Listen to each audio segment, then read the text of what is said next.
All right, on to that was episode 2. The one-on-one problem.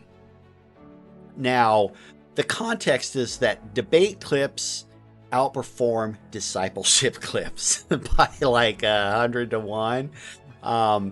They go viral. They hit the algorithm. They get this conflict going, and crowd approval shapes the exchange. So people cheer this on. I've watched Charlie say some really bad things. He once said that he would like to put the entire Democratic Party in an asylum, and things like that. The crowd cheers, but I'm just like, oh man, that's not cool. That is not cool. We have to respect these people on the other side. We really have to respect them and not say things like that.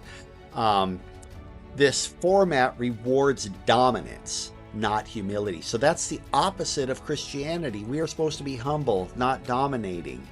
The language they use sharp answers that feel like truth, even when they're just really shallow, and the confidence gets mistaken for correctness.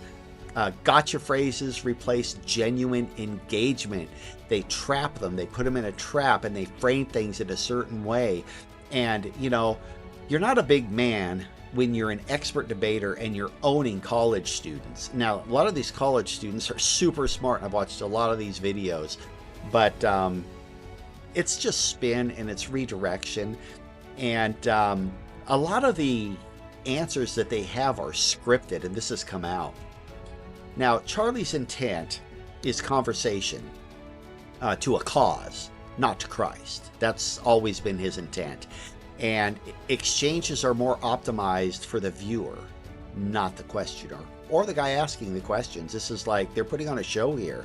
So winning to them becomes synonymous with doing good. It's a victory mindset.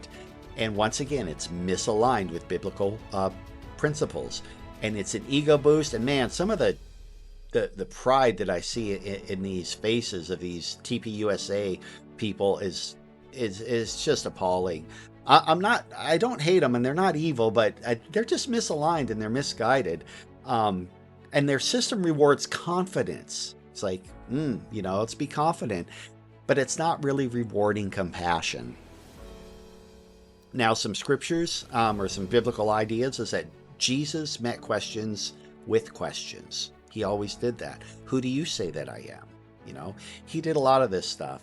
Paul reasoned. He didn't humiliate people. That would not go over well. He used soft answers to turn away wrath.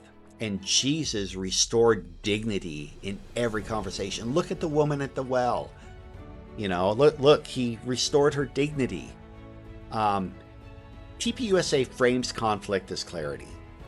And debate culture trains young believers to fight, not love. We're supposed to be loving each other, not fighting each other. Winning arguments does not create new hearts. Okay, you owned that guy. Good for you. Everybody clapped and cheered and you got a big smile on your face. But did you win any hearts? And the fruit doesn't match the method. It's inconsistent and it's misaligned. So, don't confuse confidence for spiritual authority. Be discerning. Test things out, evaluate, use the framework that I use for everything: logic, reason, faith, hope, to get to the truth. Debate energy is not disciple energy, and reject entertainment-based discipleship.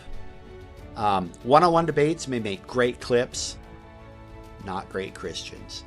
Influencers impress crowds. Jesus transformed individuals. The tone shapes the fruit, and if it doesn't look like Jesus, it won't produce Jesus. That was episode 3.